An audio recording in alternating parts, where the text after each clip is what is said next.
Hello ជម្រាបសួរអ្នកទាំងអស់គ្នាជួបជាមួយខ្ញុំពុកក្រាទីរ៉ៃគ្នាយើងស្វាគមន៍មកកាន់វីដេអូតគ្នាយើងខ្ញុំមានដំណឹងល្អប្រាប់គ្នាយើងទីរ៉ៃគ្នាយើង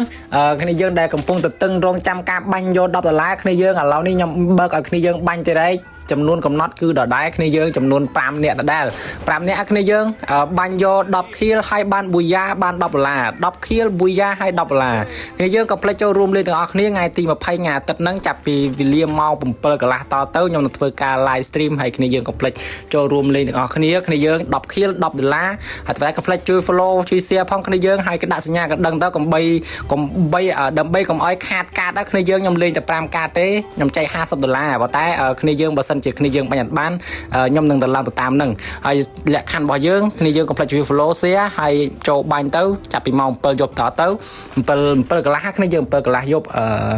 ហើយ10 kill ប៊ូយ៉ាបាន$10អរគុណច្រើនបាយបាយជួបគ្នាវីដេអូក្រោយទៀតហើយកុំភ្លេចចូលរួមលេងល្ងាចនេះទាំងអស់គ្នាបាយបាយអរគុណច្រើន